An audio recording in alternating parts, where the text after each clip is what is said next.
menungso menika tipake padha golong ning cocok atine mboten golong lan wonten jaman merdika menika sinten kemawon dipun keparengaken usul nadyanto beda saking pamanggihipun sedaya para lenggah.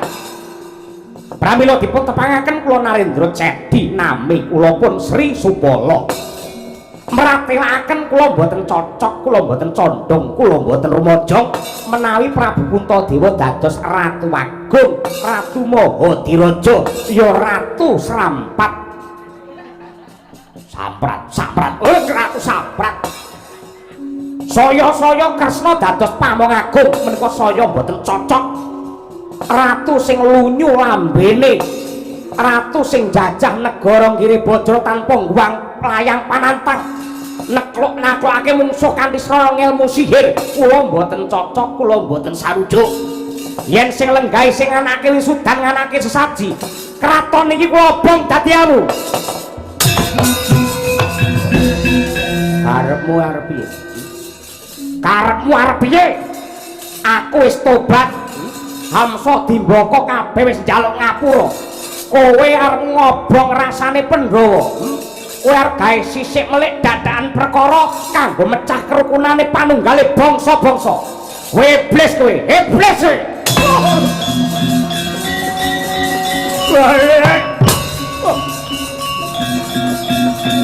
Wah.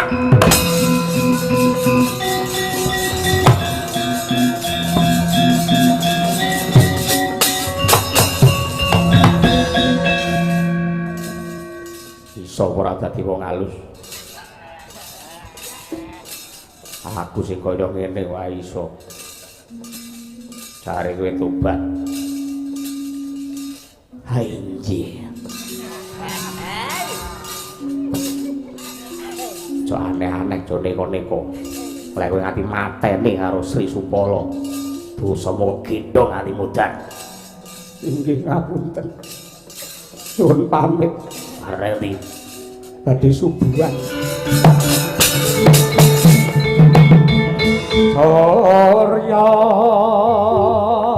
Chandra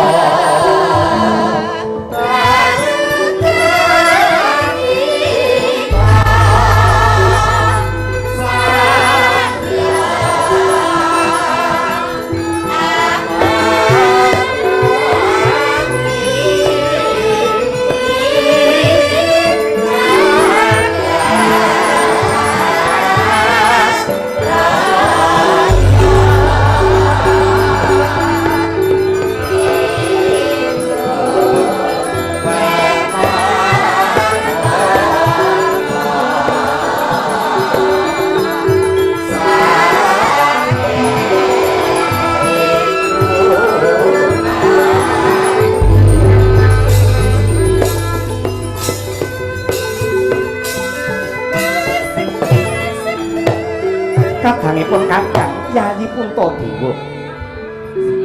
Saksapunipun para Pandhawa nindakaken dharma babat Wanamarta satemah manggihaken negari Kencana samangke. Paduka sampun jumeneng nata Nyakrawati Mbau Benda kawisuda dados Sangsa Agung Indraprasta. Lah saksampunipun mekaten para Pandhawa kula mireng kabar badhe ngawontenaken syukuran nengging nami sesaji Raja Suya. Yen pancen menika saestu Yayi tartamtu ingkang Raka Mandura badhe nderek mangayu bagya nguyung-nguyung anyeng kuyung lekasipun para Pandhawa. Koko Prabu Mandura miwah Koko Prabu Ndarawati ngaturaken panuwun dene semanten anggen paduka ngrengkuh dumateng ingkang rayi. Malah babar pisan kula nyuwun dawuh syarat sarana kinarya amujuti sesaji Raja Suya menika menapa kemawon kalilan kula cumadeng dawuh Koko Prabu. Yayi syarat utawi bebana kangge srana ngawontenaken sesaji suci boten wonten sanes kejawi namung tigang prakawis. Ingkang sepisan kedah sineksen Brahmana pitu ingkang gentur tapanipun mateng semedinipun ingkang badhe nuntun dumateng para raja Narpati ngucapaken kidung suci lan mantra rahayu. Dene syarat ingkang angka kalih sineksen Narendra 100 ingkang legawa ing batos nyengkuyung dumateng para Pandhawa anggenipun ngawontenaken syukuran.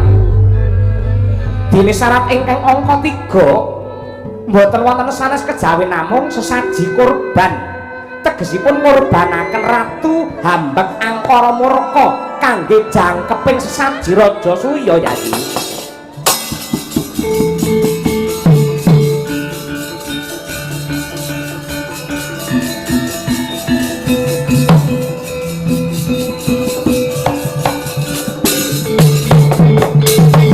Nartati Dharma Putra Nyangaritanan Jaya maturing Raka Narendra Harimurti Narendra Harimurti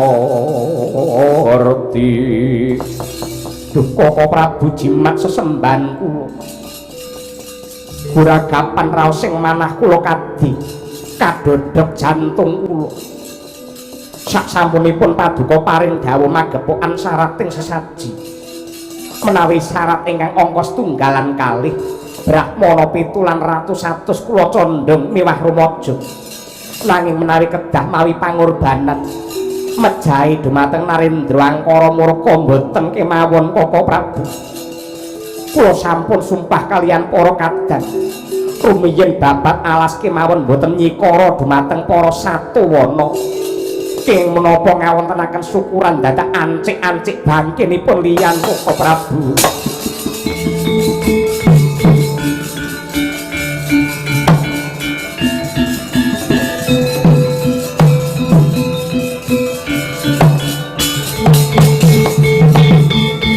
Jadi kula suwun paduka sampun kaladu ati bela panampa gagapi dumateng atur kula.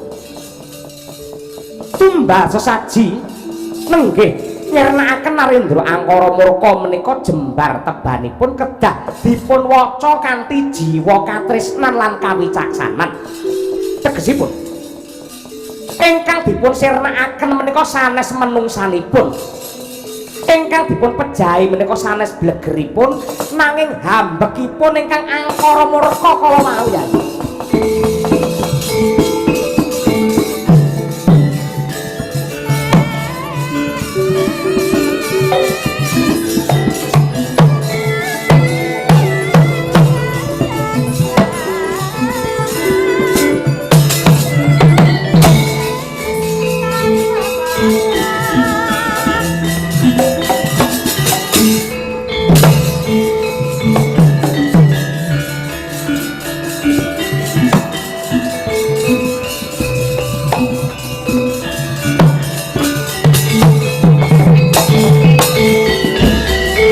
Sonya pratangga winduwiyan amun-amun lirku mampang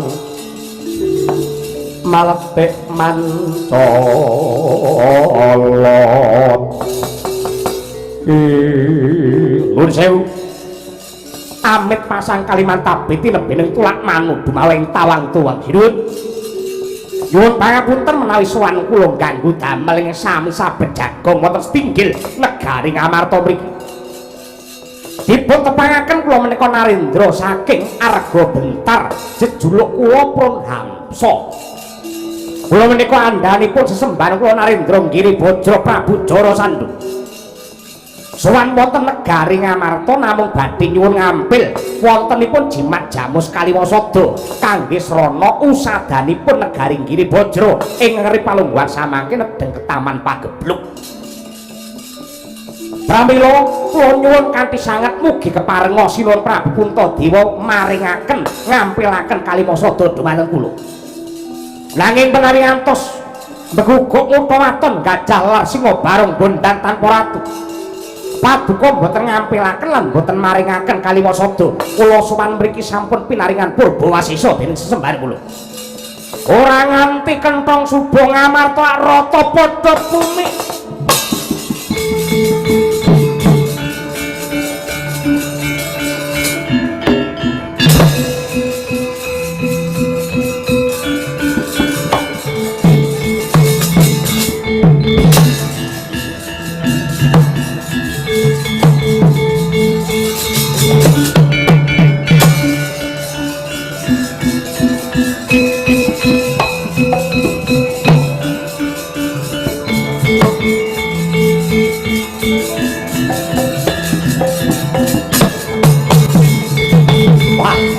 tanpa guneman ngerti-ngerti nyangking aku sapa lek nomripatku jerengen gobok panenggak Pandhawa wong Jodipati Werkudara ana perkara apa apa gelar kowe golek tamba nang sejatine kowe arep gawe gendro gawe geger arep ngrubuhake kratonku sing anyar ngamarta nadyan kaya ngapa lan kepiye bebasan sedumuk bathuk senyari bumi negaraku ora bakal tak wenehke karo sapa-sapa ora lila dirusak karo sapa wae sanadyan mung sak iyuping paiwaktoi nyawaku yen ngono kowe wani karo aku bantingmu bodar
piye grodol ususe sak lengen gedene rebah Prabu Hamsa prayekna risang dimbaka rayine Sang Hamsa nglangkai ku narpanipun ingkang raka jelek bali urip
Werkudara aku kapok Werkudara Werkudara aku kapok aku tobat aku ndodo karo luput aku ene ana urip yen aku ndok uripi aku bakal ngabekti karo para Pandhawa aku urip ana menawa aku urip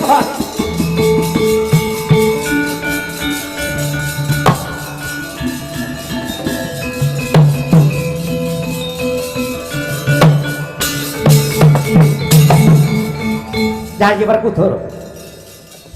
Mestine si Adi ngerti karo paugeran, weruh karo pramatan.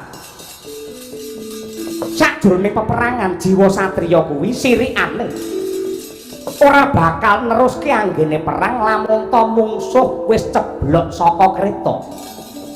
Angka 2 lamun to mungsuh wis suwek genderane. Angka 3 kowe bakal ngapura mungsuh yen pancen mungsuhmu wis tobat. Mongko wis cetha pratila Ratu Kembar Hamsa lan Dimbaka iki wis ngaku kalah njaluk urip karo kowe. Yang tetep ndok pateni tegese kowe nduwa kersane pangeran. Kowe ra nate nguripi ratu iki kok mateni iki dasarmu apa?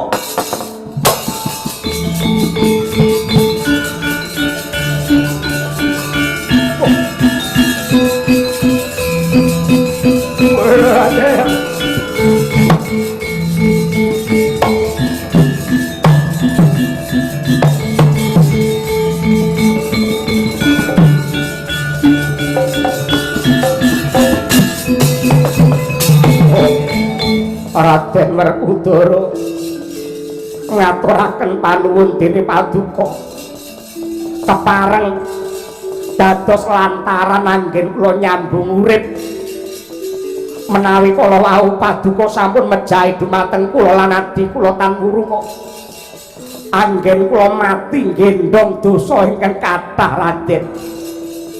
Pramila saking menika Raden kula sumpah kula sampun prasetya mboten badhe dados keset lan getibalipun Jarasandha. Sisaning urip kula badhe kula ginakaken kangge ngabekti dumateng para Pandhawa.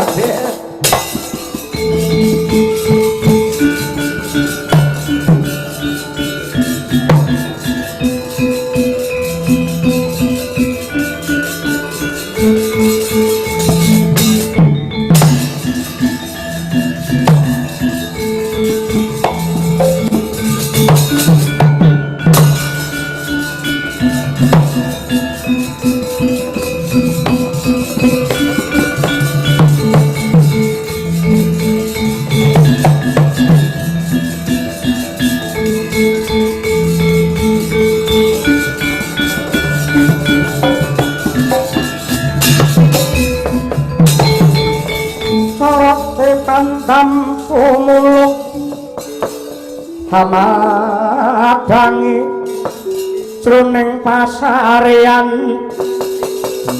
nami wadana remu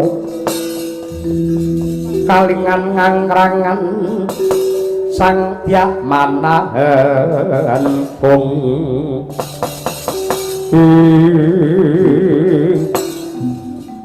matur nuwun kresna kakangku kowe ngelekake Werkudara sing meh wae kelimput. Iya. Mestine lak si Adi isih kelingan nalika kowe nindakake babat Wanamarta mbiyen. Kowe bakal mulaksara wujude kewan banjur dielekake karo kadangmu Puntadewa. Satemah kowe ora tegel, ora mentala arep mateni Satuwana. Ing atase karo kewan wae mbiyen kowe ora mentala bareng saiki wis kowe dadi wong sugih, dadi wong mulya arep tegel karo menungsa sing jenenge Hamsa lan Dimbaka. Ah iya. Tujune kowe sing ngelekake aku. Iya. Ripalungguhan iki si Adi sakloron becik Werkudara apa dene Janaka ndak kanthi tumuju marang negara Giribajra. Apa to darunane kaya mangkono pun Kakang kepengin ngelekake Jarasandha kinarya jangkeping sesaji ya kuwi nyirnakne angkarane Jarasandha dudu nyawane Jarasandha. Menapa sebabipun kok Jarasandha menika kaanggep narendra ingkang angkara murka Kaka Prabu? Merga dheweke nganakake sesaji sing jenenge sesaji Ludra ya kuwi mergagak ratu sing cacahe 100 kanggo srana daharane Wangku Kulun Bathara Ludra.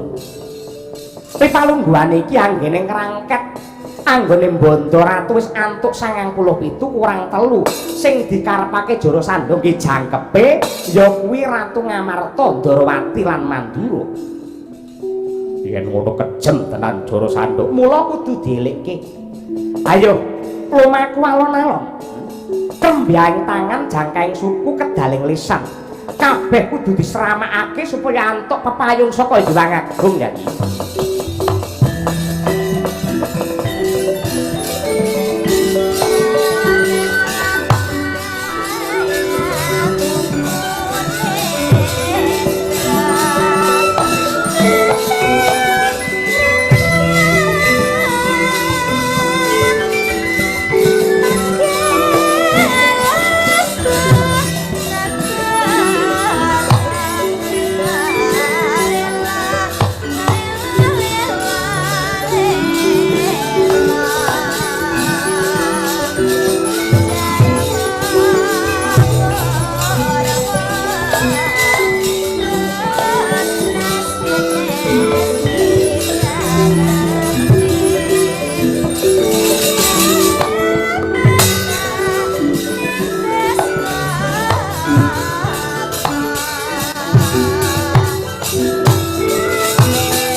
ning angin gugur agraning arga ora purnita kakiri-kiri ora bumi prakempita sandrane Sang Bima kaya tugu Sinukarta. Tugu Sinukarta tegese tugu ingkang ora obah disembah Sinubya-subya. Duwe mulat gelare gunung ingkang prasasat kaya ngrangsang langit. Parandene Sang Bima tan mundur ing guntur tan mendho ing bebaya. Ciptaning Indriya arsa nglumpati gunung Cetyaka. Mulat nata Ndarawati Sri Bathara Kresna.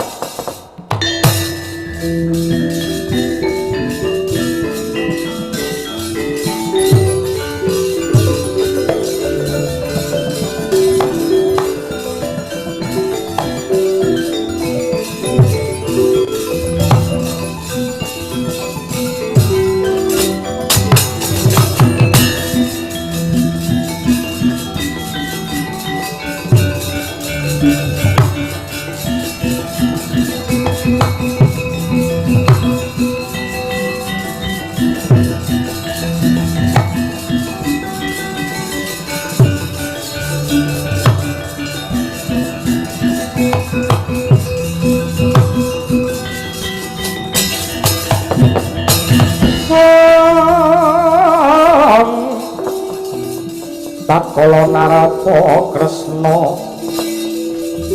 tan tulus anyakra ring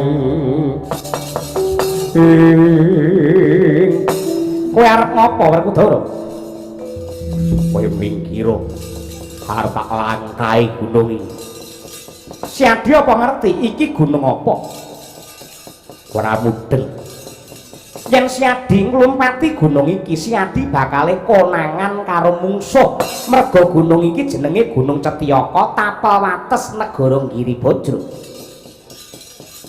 kok bisa yen aku nglangkai gunung bakal konangan merga maragake sawangen sing ana sak pucuking gunung kae ana cahya mebyar blerengi mripat kae wujude tambur sing jenenge tambur Kyai Gurnita dayane tambur tambur kae bakal muni dhewe tanpa tinabuk lamun ta ana wong sing ngunggahi gunung utawa nyedhaki gunung kae nuwun pangapunten Koko Prabu ing atasipun tambur kok dayanipun kados mekaten merga kuwi dudu tambur lumrah Janaka sithik kowe tak dongeni Ratu Magoda ya Giribajra kene jejuluk Prabu Briyadrata nalika semana kagungan garwa loro ya kuwi Dewi Retnadi lan Retnadati nadyan wis sawetara anggene palakrama parandene durung pinaringan momongan kang awujud putra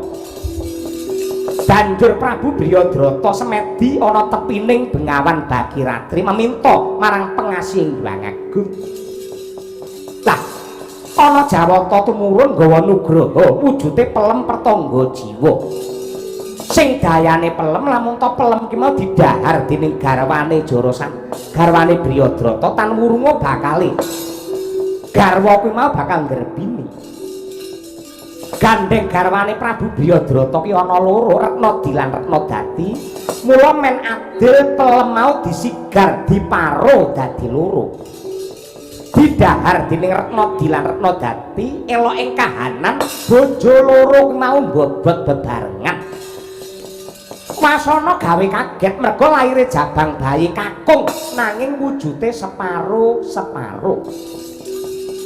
Prabu Briyadrata rumangsa isin ing atase Ratu Gung Binetara duwe anak sing ora lumrah kaya mangkono, banjur bayi mau dibuang neng tengah alas.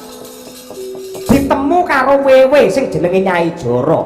Bayi loro digathukake malah bisa urip dewasa pinaringan tetenger ya kuwi Jaka Slewak ya si Jara Sandha. Gandeng rina wengi Jara Sandha kumpule karo pong alasan karo wewe lan bangsane kewan galak. Mula patrape ya kaya pakartine kewan sing galak. Sawise dheweke ngerti lamun to sejatine anak ratu saka Magoda sing dibuang, banjur Jara Sandha ngamuk mring negara Giribajra. Bapake ya kuwi si Briyadrata dipateni, lulange dibeset kanggo tambur Kyai Gurnita iki.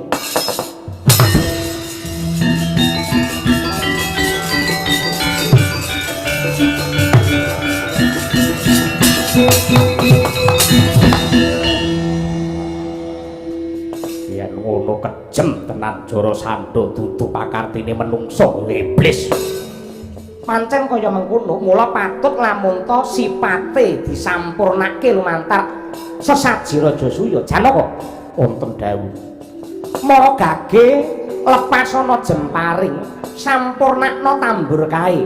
Surungen nganggo donga pangesti supaya sukmane Prabu Briyadrata bisa antuk kasampurnan munggah kasuwargan.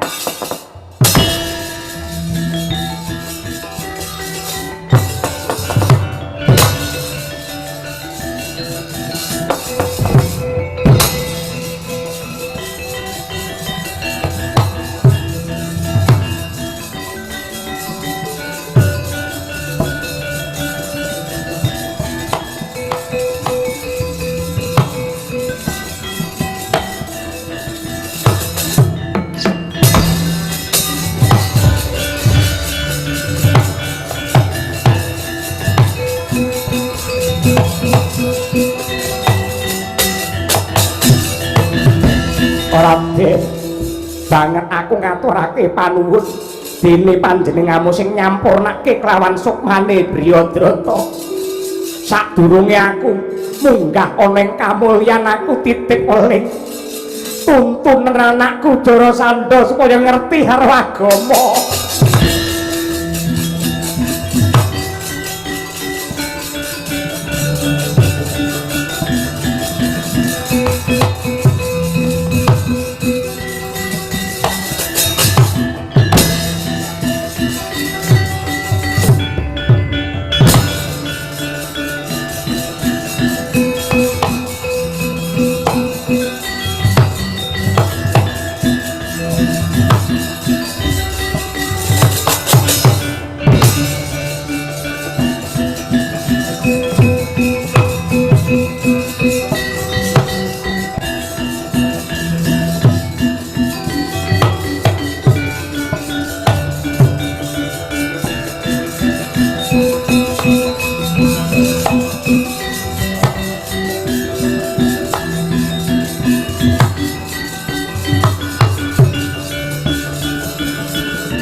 mangsut narimeng kalbu budine kang den bawani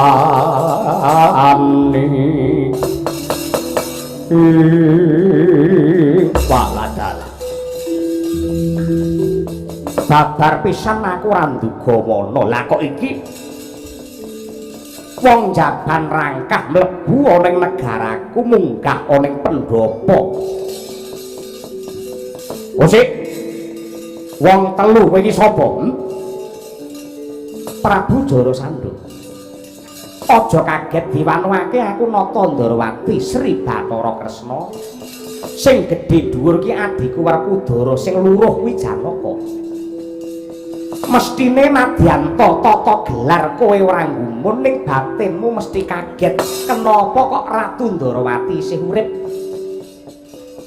merga kowe wis kongkonan karo Hamsa lan Dimbaka supaya ngrangket ratu telu Yayi Puntadewa Kresna kelawan Kaka Prabu Baladewa Purhanana Pripalungguhane iki andamu sing jenenge Hamsa lan Dimbaka wis mertobat wis teluk karo para Pandhawa nah aku temekono kene iki bakal gandeng tanganmu tengen damar mancung cupeten anggenmu ngumbar kamurkan rampung ana teka semene anggenmu nganakake sesaji ludra nadyan to kowe manembah nadyan to kowe ngibadah ning cak-cakamu ngibadah ki beda karo kautamane wong ibadah liyane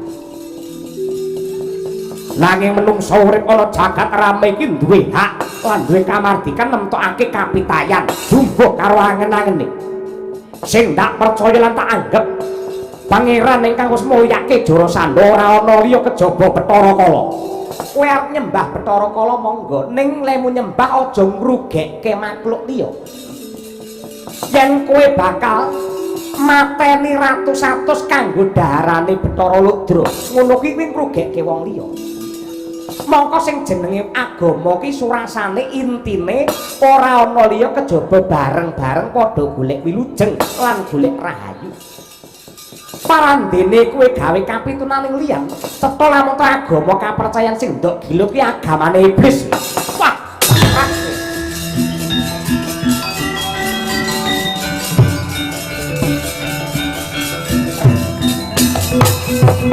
wah dalah lagi iki ana menungsa wani mejang karo Jarasandha Pripalungguhane ora perlu kakean gunem tanpa guna aku ora butuh sesorah kok dapur kowe mlebu ning negaraku padha karo iwak kecemplung wuwu aku kari ngunjara dapur ayo salah siji tanding karo Jarasandha pilihen sing ndi sing supaya nandingi kridhamu yen Kresna kowe mung pinter guneman lunyu ilatmu Janaka klemar-klemer sing gedhe dhuwur Werkudara ayo metu Jawa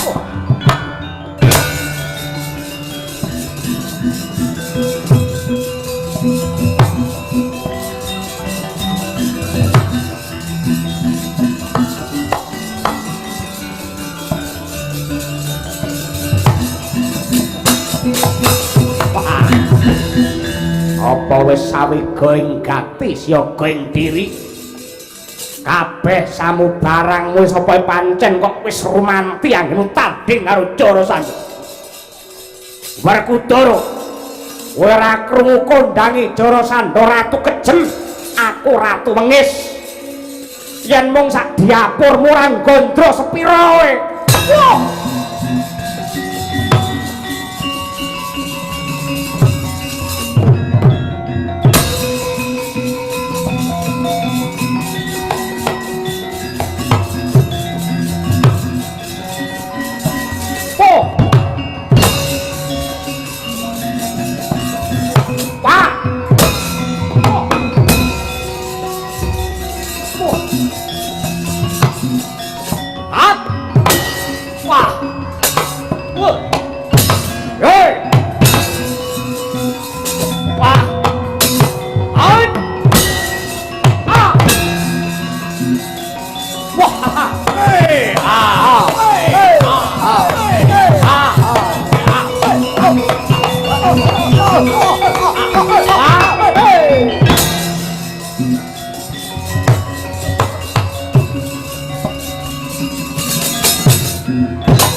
Ritu mawur mangawur-awur rahan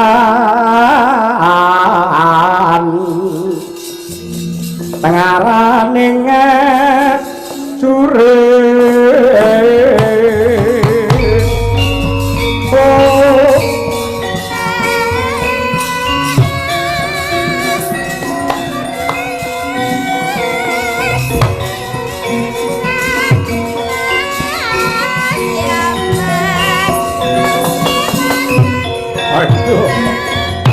Werkudara aku kapok. Aku ngaku kalah Werkudara. Aku ene ana urip. Aku tobat Werkudara. Sumbut. Ratu kejem. Ratu wengis tega mateni bapake nggo pengewan-ewan. Bareng taidak kuwi njaluk urip. Aduh. Werkudara aku njaluk urip Werkudara. Sena. Yen nyawang kelawan Jarasandha aja kewengisane nalika iki. Nanging mara gagi glejan Jarasandha sing tak dongengke wiwit lair mau kepiye? Dheweke lair bayi separo-separo dibuang. Banjur ditemu karo wewe Nyai Jara. Srawunge wae karo wewe karo gendruwo manggone ning alas. Mula wiwit kunca nganti gelung Jarasandha ki ora ngerti kautaman, ora ngerti karo agama, ora srawung karo panembah, anane mung wani lan wani. Dheweke wani bedah Giribajra mateni bapake merga nampa wadule utawa pangicuk-icuk saka Nyai Jara. Mestine kuwi iso nggagapi kaya apa rasane rusake batine Jarasandha biyen jabang bayi sing dimohi karo wong tuane. Ripalungguhan iki dheweke sak kemprangan ngumbar kamurkan nadyanto durung rampung ratus-atus sing dinggedhahar pukulun Bathara Kala. Nanging ripalungguhan iki semune kanthi lakon iki dheweke wis mertobat eling karo Purwadaksina. Tanpa beda Hamsa lan Dimbaka wene ana urip, wene ana wektu kanggo Jarasandha iki ndandani pakarti lan nebus karo dosane. Yen nganti iki kok tak undari. Jarasandha tak wene urip yen nganti tumindake tetep elek. Tetep gawe dosa njur piye? Kewajibanmu mung ngusadani utawa ngluwari.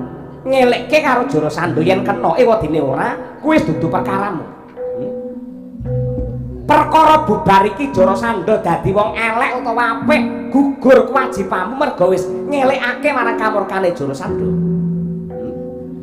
Nang yen dina iki kowe tega mateni Jarasandha ora meneh wektu kanggo dheweke sujud karo pangeran Tanurwa sing dosa malah kowe.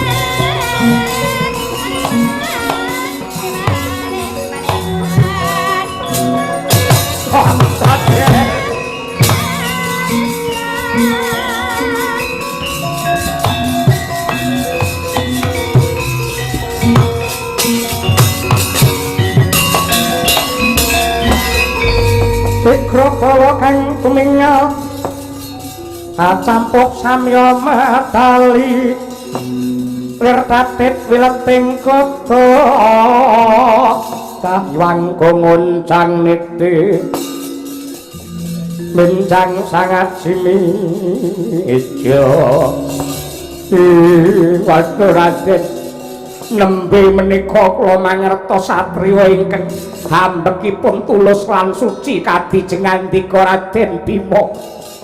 Mongko paduka menika kaprawiranipun sampun mbrebeki jagat Tegel tega mentala mateni karo padane urip sing dadi musuh Paduka. Nanging sak mangke Paduka nyatanipun mutiara maringi gesang dumateng kula anggen kula badhe nebus dosa. Kula mangertos ngandika ngawontenaken sesaji Raja Suya Ratu 97 ingkang kula kunjara badhe kula luwari. Kula gandeng kula giring ing kuyung Pandhawa ngawontenaken sesaji Raden.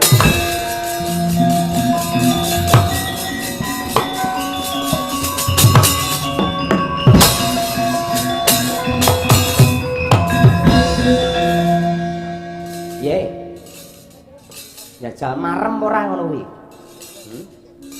Lek gur mateni wong ngono ngedu kumba nyuduk nganggo kuku kacamata. Ngono kuwi wis Werkudara lumrah. Lek ngene iki lek dadi mutiarane titah ta ngono iki. Alhamdulillah. Syukur kalau dheweke gendring nganti 197. Kocok. Ayo.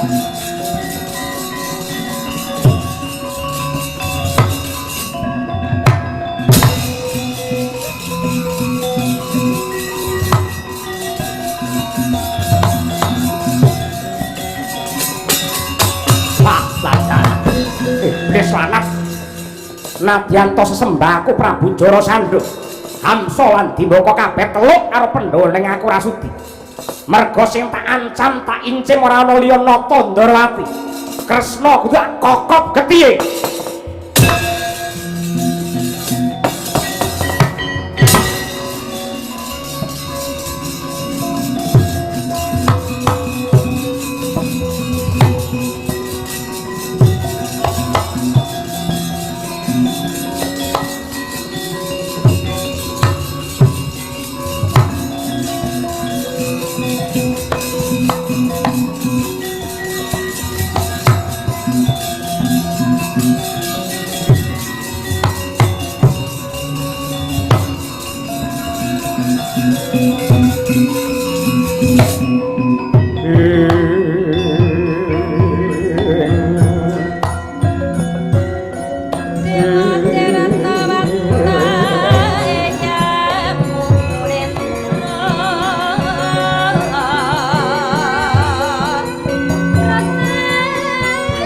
Sapodo miling anglapi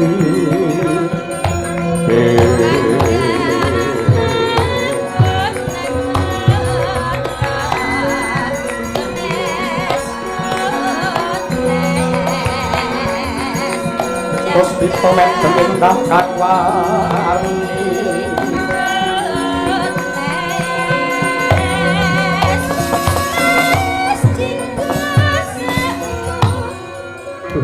Kanjeng Hyang Sri Bagindo Matsapati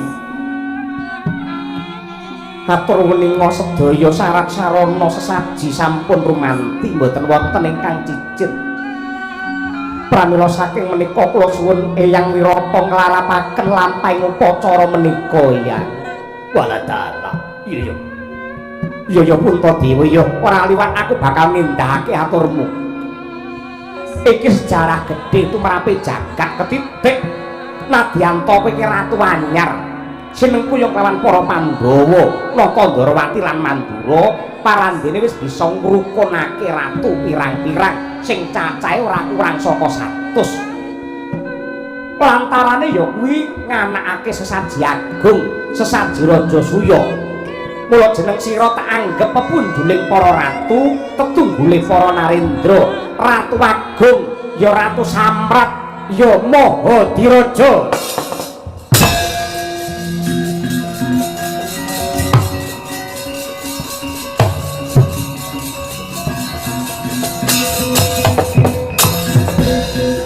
sakmangke nuwun sewu gandeng sampun kepareng lenggah para raja Narpati panunggale bangsa-bangsa ingkang tresna dumateng pedamen sirik kalian peperangan kula tetepaken Puntadewa dados Ratu Agung dene pamong agungipun Ratu Ndarawati Nanging kula boten badhe meksa penggalihipun para lenggah. Kula namung badhe nyuwunaken prisa upami Puntadewa dados Ratu Samrat. Prabu Kresna dados Ratu Agung tawi Pamong Agung kinten-kinten sami sarujuk menapa boten?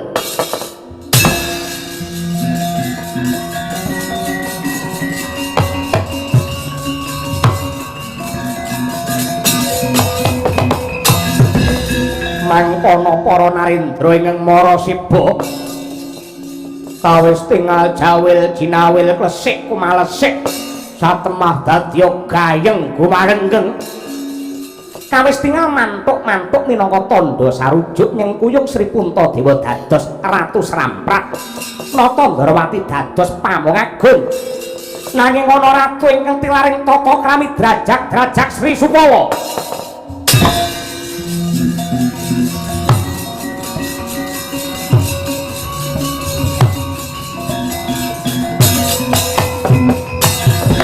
Panggih wonten pasamuan menika sinten kemawon dipun keparengaken modal gagasan urun pamanggih candha kaliyan krenjeting manah. Menungso menika tipake padha golong ning cocok atine mboten golong lan wonten jaman merdika menika sinten kemawon dipun keparengaken usul nadyanto beda saking pamanggihipun sedaya para lenggah. Pramila dipun tepangaken kula Narendra Cedi nami kula pun Sri Supala. Mratelaken kula mboten cocok, kula mboten condong, kula mboten rumaja menawi Prabu Puntadewa dados Ratu Agung, Ratu Mahadiraja, ya Ratu Srampat. Samprat. Ratu Samprat. Saya Kresna dados Pamong Agung menika saya mboten cocok. Ratu sing lunyu lambene, ratu sing jajah negara Giribajra tanpa ngguwang layang panantang, nakluk-naklukake mungsuh kanthi sareng ilmu sihir. Kula mboten cocok, kula mboten sarujuk. Yen sing lenggahe sing anake wisudan nganake sesaji, kraton iki kula obong dadi anu.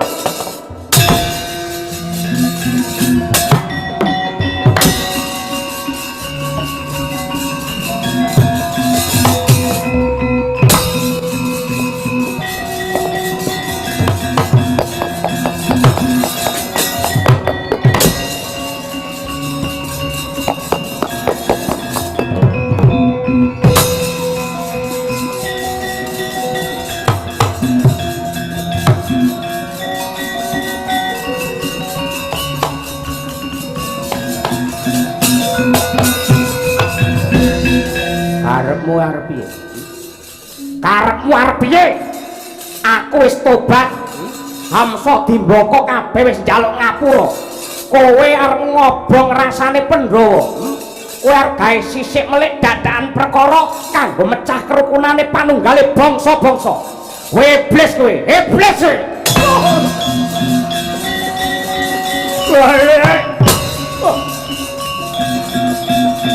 Wah.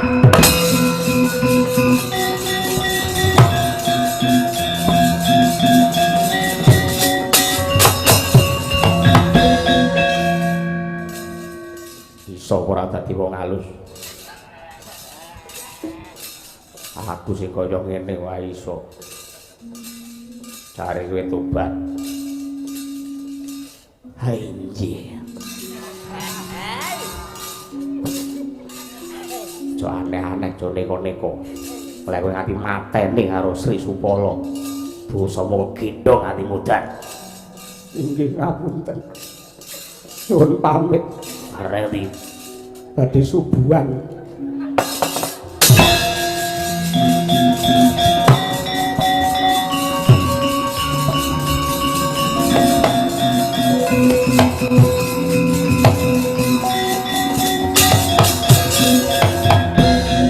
Nyata kowe wasis patene sing duwe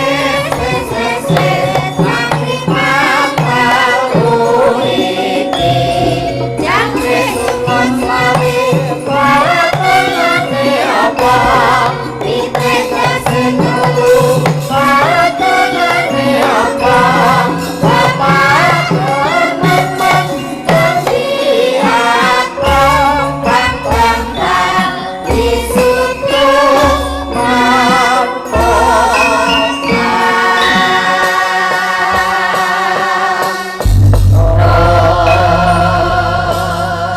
Nugroho ing Gusti pinayungan dening Hyang Agung kinayoman dening Bathara anggenipun para Pandhawa laku dharma wiwit Purwa Madya ngantos Wasana kanthi linambaran kebak katresnan welas asih sarta bener kang adhedhasar kawicaksanan.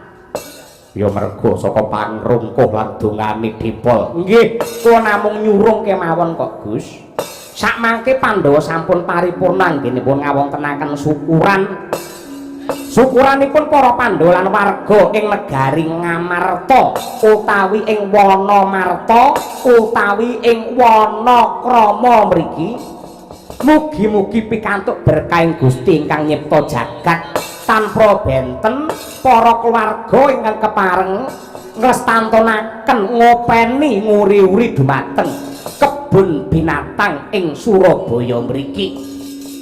Anggenipun nglestantunaken dumateng sato kewan ingkang mapan wonten ing mriki, anggenipun nglestantunaken dumateng alam saisinipun menika angiblat dumateng hambeke pangeran nenggih rasa welas lan asih.